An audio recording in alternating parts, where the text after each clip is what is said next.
Entonces aquí pues básicamente van a considerarse como ingresos, aunque no estén, aunque estén devengados, y digo, aunque estén, si están devengados, están facturados, por ejemplo, y no están cobrados, pero se facturaron todavía cuando vivía la persona física. Entonces se considera parte de los ingresos del autor de la sucesión, se incluyen en la declaración de los ingresos del autor de la sucesión y van a ser parte de la herencia exenta para los herederos o legatarios. Eso es lo que establece esta disposición. Pero entonces quiere decir que suponiendo que hubo una persona que falleció en 2020, va a haber 2 ejercicios fiscales para 2020. El del 1 de enero hasta la fecha de fallecimiento, el del día siguiente de la fecha de fallecimiento hasta el 31 de diciembre, si es que la persona que falleció dejó bienes que siguen produciendo ingresos, como pueden ser un negocio, puede ser una actividad empresarial, etcétera, ¿no? Entonces, en esos casos, fíjense cómo los formatos pues tienen el error de que no me permiten un periodo en la declaración de personas físicas. Entonces, en realidad tendríamos 2 declaraciones normales para 2020. La de enero a la fecha del fallecimiento, vamos a suponer que la fecha de fallecimiento de la persona física hubiese sido el 30 de abril, entonces la del 1 de enero al 30 de abril, la del 1 de mayo al 31 de diciembre. Las 2 tendrían que ir como normales. Una no es complementaria de la otra, son 2 declaraciones independientes.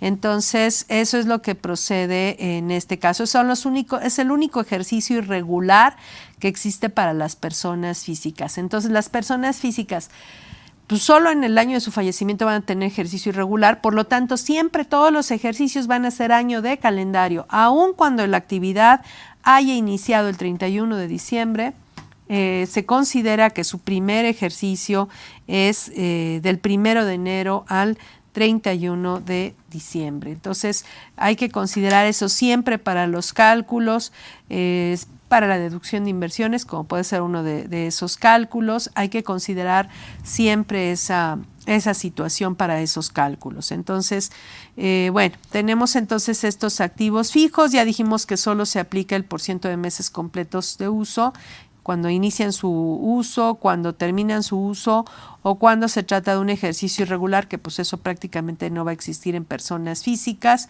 Y tenemos, bueno, la deducción de inversiones, en este caso ya está el cálculo ya definitivo, son 12.549 de deducción de inversiones y esto es para la declaración anual. Cuando arranca el año, el 1 de enero, yo solo tengo pues los activos fijos que traigo del año pasado. En enero adquiero un activo fijo y pues prácticamente nada más tengo estos datos. Entonces aquí yo podría elegir pues desde enero deducir, por ejemplo, los 4.500 del primer activo fijo. La camioneta ya se dedujo en su totalidad y a lo mejor pues la deducción de las computadoras de todo el año, que en este caso estaríamos hablando de 10,000 pesos, 4.500 más 5.500. Y luego ya conforme se van incorporando los activos, pues puedo incorporar lo que va a ser la deducción anual o puedo no hacer nada de manera muy... en general puedo no hacer nada y puedo deducir todo al final del año, o puedo hacer un cálculo y repartirlo, un cálculo previo y repartirlo entre los 12 meses, aunque insisto, en eso no hay fundamento legal, repartirlo en los 12 meses y ya ajustarlo una vez que ya tenga los INPCs y demás. A final de cuentas, yo tengo que llegar a la declaración anual con 12.549 de deducción de inversiones. Entonces aquí, por ejemplo, una posibilidad sería, pues no sé, en enero nada más considerar los 10,000 pesos de los 2 primeros bienes, que serían que son los que ya traigo, digamos, o el que compro en enero. En mayo, voy a borrar todo esto. Voy a irme por esa opción, digamos, un tanto más agresiva. En mayo nada más aplicar, déjenme ver aquí, enero, febrero, estas celdas combinadas que lata dan. Entonces, en enero aplicar 10,000, en mayo, una vez que compro el otro activo fijo, que sería impresora, ocupar lo que tengo, 1000. Ya está mayo, enero, febrero, marzo, abril, mayo, 1000. Ajá, no voy a jalar más bien. 1000. Y luego tengo en septiembre. Luego ya para junio, pues ya tengo los INPCs y más o menos ya sé cuáles van a ser los INPCs, bueno, excepto en mayo. Vamos a suponer para junio, voy a deducir los que son los 438 que me faltan para septiembre, ¿no? Que es que se adquirió este bien en septiembre. En septiembre, los 438 que me faltan. Y en diciembre, pues la diferencia para la declaración anual. Entonces, en diciembre sería ya que tengo todos los INPCs, o una vez que lo defina, no necesariamente tendría que esperarme hasta diciembre, pues serían la diferencia, 12.549 menos otros de 437. Y en este caso, entonces, tendría ya los 12.549 en total, ¿no? O sea, podría ser una forma de hacerlo, en todo caso. Lo cierto es que o puedo esperarme hasta el cálculo de diciembre o octubre, noviembre, ya que tenga todos los INPCs, si ya no compro ningún otro activo fijo o ya no voy a comprar ningún otro activo fijo, pues deducirlo en ese momento. Pero lo cierto es que tengo esa situación. Bueno, entonces tengo ya los ingresos de cada mes. Ahora voy a tomar los ingresos del periodo. Entonces aquí serían los de enero, aquí serían los de febrero, más los que traigo de meses pasados. Y así voy a ir sumando los del mes a lo que traigo. Y ahí ya tengo 2.878.500, que es el total de los ingresos del año. A diciembre llego con esos 2.878.500. Tengo las deducciones autorizadas del mes, 76,000. Y ahora vamos a ir sumándole las deducciones de cada mes a las deducciones que traigo arrastrando del periodo anterior. Algo hizo esta cosa. Entonces es C16 más B19. Sí, está bien. Entonces ya copio la fórmula. Y mis deducciones son 1.769.29, la suma de todo el año. Entonces estoy correcta en diciembre. Está correcta mi fórmula. Entonces aquí ya tengo, voy a hacer un poquito más grande esto. Aquí tengo, en enero tengo 101,000. Ay, aquí estoy mal. Es que déjenme ponerle el signo menos. O no, déjenme cambiar esta fórmula, porque lo tenía con signo menos y por eso me está haciendo esas cosas raras. Ahí está. Entonces le voy a poner signo menos ahí. Voy a poner ingresos menos deducciones en la fórmula, porque lo tenía más, porque originalmente las deducciones las tenía con signo menos, pero bueno, ya le quité el signo menos, lo vamos a dejar así. Y vamos a copiarlo hasta diciembre. Ahí está. Me da 1.117.571, que es precisamente la diferencia entre mis ingresos y mis deducciones. Entonces sí es correcto lo que tengo hasta diciembre. Ahora tenemos las tarifas, ahí sí ya está con signo menos. Tenemos las tarifas en enero, pues que es un mes nada más. Me voy a la tarifa de enero. Ya está resuelto, pero bueno, en enero aquí tengo la tarifa de enero, ahí está el número del mes. Tengo entonces mi base es de 24.193. Me tocan el límite inferior de 12.009. Bueno, aquí está redondeado, 12.010. La tasa es 21.36, es correcto. La cuota fija, 1.271. Y tengo un ISR ya causado de 3.874. Para febrero, donde mi base es de 69.387, tengo, es el mes 2, tengo la tarifa elevada al periodo para el pago provisional de febrero, que incluye la base de 2 meses. Mi base es de 69.387, entonces mi límite inferior serían 48.444 y el porciento sería 23.52. ¿Es correcto? La cuota fija 7.761. Es correcto. Para marzo, mes 3, tengo una base de 125.580, Aquí está marzo, 125.580, me toca un límite inferior de 114.533, la tasa 30% y la cuota fija 114.533, 30%, y la cuota fija 21.488. Y así sucesivamente. Entonces, ya la hoja está diseñada para hacer el cálculo de los pagos provisionales. Entonces, en enero tengo este pago tengo este ISR causado de 3.874, que es el ISR de 24.193. No tengo pagos provisionales anteriores y el banco me retuvo 120 pesos de intereses en el mes de enero, de ISR sobre los intereses que me pagó en el mes de enero. Esto me da un ISR a cargo de 3.754. Aquí, en este caso, tengo 3 trabajadores. Tengo aquí en los datos. Tengo 3 trabajadores que ganan el salario mínimo. Entonces, si tengo 3 trabajadores que ganan el salario mínimo, pues vamos a suponer que ganan por 30.42, ganan 3.748.35 elevado al mes. El salario mínimo sigue existiendo, entonces ganan salario mínimo. Entonces, me voy a la tabla del subsidio para el empleo, la del decreto del 26 de diciembre de 2013, que es la que estoy aplicando, y busco el salario mínimo, 3.748.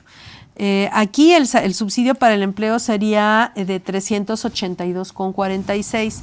Aquí hay mucha gente que luego al salario mínimo le calcula ISR, y luego al ISR que le resulta, o sea, con la tarifa, le aplica el subsidio para el empleo y le disminuye el subsidio para el empleo con el ISR que determinan.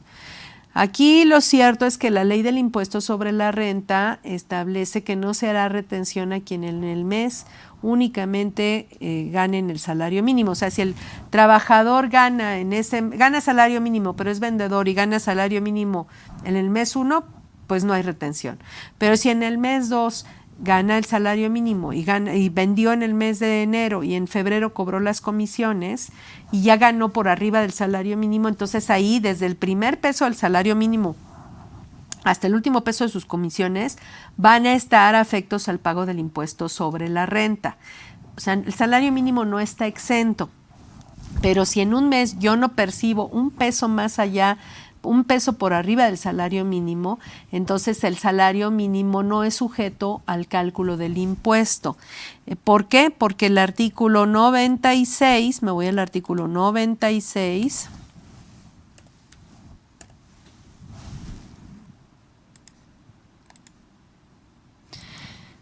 dice, quienes hagan pagos por los conceptos a que se refiere este capítulo, estamos en salarios, están obligados a efectuar retenciones mensuales que tendrán el carácter de pagos provisionales a cuenta del impuesto anual.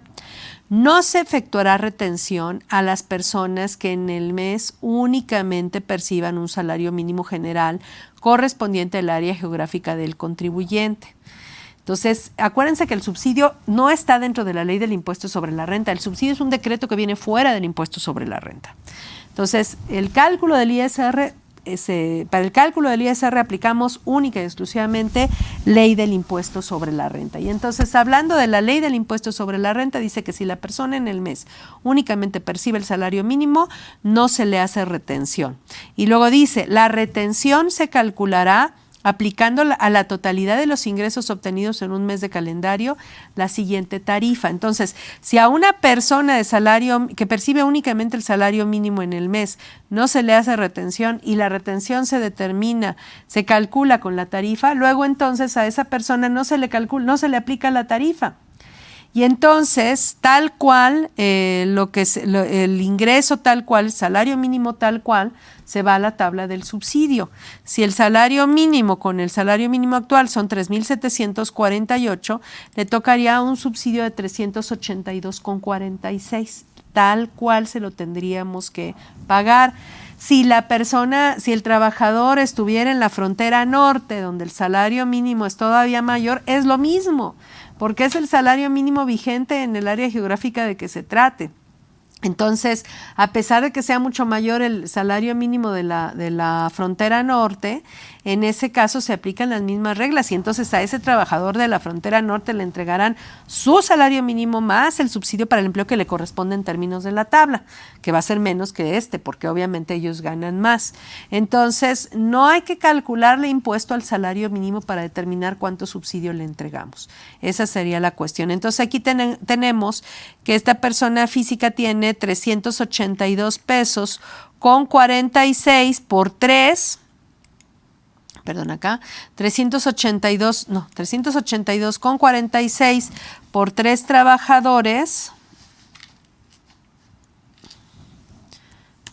tendríamos un subsidio para el empleo aplicable o acreditable, entregado supuestamente y acreditable, de 1,147,38. Vamos a ver si es cierto. Ay, algo tengo mal aquí. A lo mejor, es que cuando hice este cálculo no estaba, trabajé con otro salario mínimo estimado, no el real. Entonces déjenme hacer el cálculo. Dice si las tablas...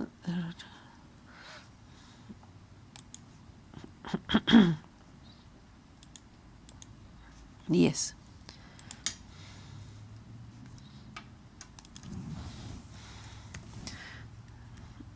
Aquí, perdón, como no es mi máquina, aquí pónganle R10 y aquí pónganle R10. O pónganle los 1,147, pero es lo mismo, ahí está.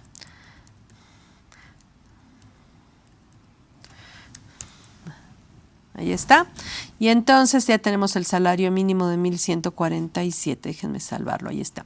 Bueno, entonces en este caso yo tengo un ISR causado de 3,874 a cuenta del que ya pagué 120 de retenciones sobre intereses que me hizo el sistema financiero, lo cual me da pagada 3,754, pero yo tengo un subsidio para el empleo entregado a trabajadores de 1,147, luego entonces voy a pagar únicamente 2,607. Aquí, ojo, en la práctica, luego, fíjense, me voy al formato, más o menos el formato de pagos provisionales, porque luego me lo cambian, pero bueno, en la práctica el formato de pagos provisionales en personas físicas y personas morales es la misma situación. Nosotros tenemos que el subsidio para el empleo viene después de la cantidad a cargo. Y el problema es que el sistema del SAT está diseñado para generar actualizaciones y recargos sobre la cantidad a cargo. Entonces aquí recuerden que el subsidio para el empleo yo lo entregué dentro del mes, es una cantidad que tengo derecho a acreditar dentro del mes contra el pago provisional de ISR del mes o contra el ISR retenido terceros en el mes. Entonces prácticamente es una cantidad que el fisco me adeuda y que yo la recupero yo vía acreditamiento. Entonces creo que aquí uno de los errores que tiene este formato es que los recargos se generan sobre esta cantidad, debieran generarse sobre la diferencia entre los 3,754 y los 1,147, es decir, sobre 2,607. Cuando calculen recargos con el formato del SAT, que además ahí tiene un error en el brinco de mes, tiene un error el cálculo de los recargos, recuerden ustedes que esa cantidad ya la entregaron a los trabajadores y el SAT ya se las adeuda por habérselo entregado, obviamente con los requisitos, cumpliendo los requisitos que marca el decreto del subsidio para el empleo, que elaboren bien el CFDI, que paguen las cuotas al IMSS, etcétera. Si ustedes cumplen con todos esos requisitos, el subsidio va a ser acreditable. Y entonces, ustedes ya tienen un derecho a favor en contra del fisco y por otro lado tienen una obligación de pago a favor del fisco. Entonces, en ese caso, el perjuicio que se causa al fisco en caso de que exista falta de pago oportuno no es sobre los 3,754, es sobre los 2,607 que debieron haber liquidado. Entonces, cuando calculen recargos con el programa del SAT, tengan cuidado porque si no le van a pagar recargos y actualizaciones a la autoridad de más. Entonces tienen que primero tendrían que restar esta cantidad acreditable, determinar la cantidad a pagar y sobre esa nada más generar la actualización y los recargos. Yo lo que a veces hago cuando ya estoy así corriendo y no tengo tiempo para estar haciendo cálculos yo de recargos y actualizaciones y bueno, confío hasta cierta medida en la página del SAT, aunque yo insisto, tiene un error cuando corta el mes, cuando cambia de mes, les toma un mes más de recargos y yo no tomaría el mes más así, pero bueno. Yo lo que hago es utilizar los renglones de otras cantidades a favor, ponerle nada más temporalmente ahí el subsidio para el empleo, para que me llegue aquí con los 2,607, que me calcule la hoja, los recargos y las actualizaciones, tomo nota, luego borro la cantidad que puse en las cantidades a favor, dejo ya los 3,754 y ya capturo manualmente las actualizaciones y recargos, y de esa forma, bueno, ya no hice el cálculo yo si es que no tuve tiempo, y ya el programa, y ya tengo el subsidio para el empleo y ya no pago recargos y actualizaciones de más. Ahora, también otra cosa que se nos olvida también es el tema de las compensaciones. Yo tengo aquí la compensación, el renglón de compensaciones también viene después de la cantidad a cargo. Y otra vez, si yo voy a compensar y yo presento la declaración en forma extemporánea, vamos a suponer que no fuera la declaración de enero, que fuera la declaración de mayo y que yo tuve saldo a favor en la declaración anual de abril, que se presentó en abril. Entonces vamos a suponer que por X o Y circunstancias dejé de presentar declaraciones y que en el mes de agosto empiezo a regularizarme todo, ¿no? Presenté en ceros y ahorita ya estoy regularizando todo. Entonces en ese caso, vamos a suponer que con estos mismos datos de este ejemplo yo tenía que pagar en mayo 17,690. Vamos a suponer que tuve 50,000 pesos a favor en mi declaración anual de 2019 y la presenté el 30 de abril de 2020. Entonces, yo ese saldo a favor y le puse compensación en el formato que lo iba a compensar, y yo ese saldo a favor lo voy a compensar contra los pagos provisionales de ISR, porque ya vieron que tengo trabajadores de salario mínimo y no hay retenciones de ISR. Entonces, suponiendo que la declaración de mayo la presento en forma extemporánea y que voy a compensar el saldo a favor de ISR de la declaración anual del 2019, aquí les recordaría el artículo, creo que es el artículo, es más, de una vez déjenme bajar el código y su reglamento para tenerlo aquí, porque esto está en el reglamento del Código Fiscal de la Federación. Creo que es el 12 o el 15 de artículos del reglamento. Déjenme descargarlo aquí de una vez. Código Fiscal de la Federación.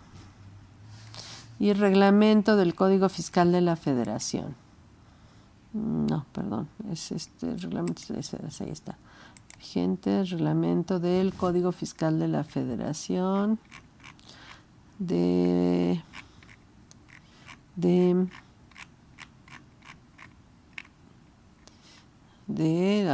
está? Del artículo, puede ser,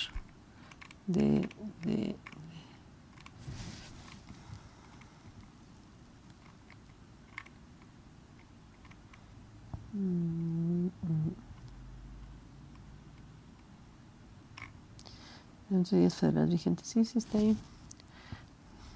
Ley aduanera, ley de ascensos, para aquí debe estar. Comercio, no está.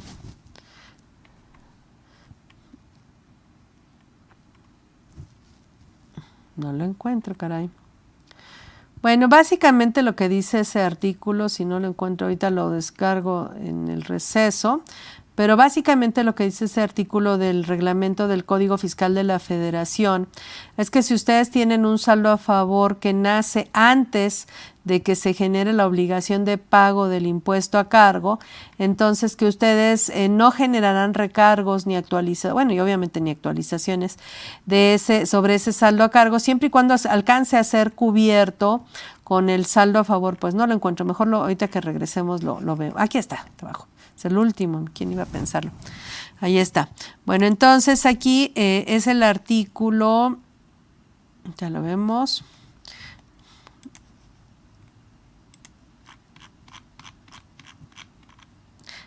Es el artículo 15. Dice, para los efectos de los recargos a que se refiere el artículo 21 del Código, se entenderá que el pago de las contribuciones o aprovechamientos se realizó oportunamente cuando el contribuyente realiza el pago mediante compensación contra un saldo a favor o un pago de lo indebido, hasta por el monto de los mismos, siempre que se hubiese presentado la declaración que contenga el saldo a favor o se haya realizado el pago de lo indebido con anterioridad a la fecha en la que debió pagarse la contribución o aprovechamiento de que se trate. Cuando la presentación de la declaración que contenga bueno, hasta ahí.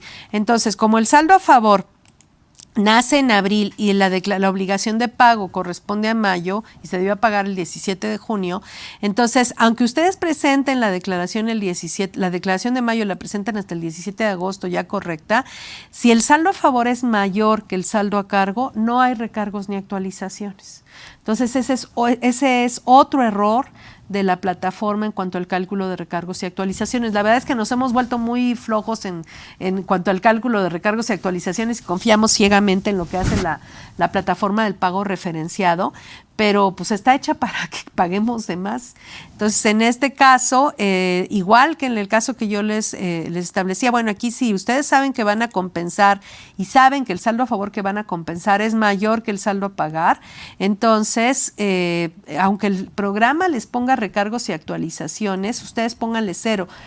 Sí tengan cuidado, porque cada vez que ustedes le ponen 0, ya, queda bien y se salen. Cuando ustedes por alguna razón vuelvan a abrir ese impuesto, el programa automáticamente les vuelve a cambiar las cantidades. Entonces hay que ponerle los ceros, guardar, regresar al menú principal y no volver a entrar. Si uno vuelve a entrar, hay que recordar que hay que volver a poner los ceros. Hay que tener cuidado con ese detalle, porque si no van a pagar recargos al fisco que no deben pagar. ¿Sí queda claro?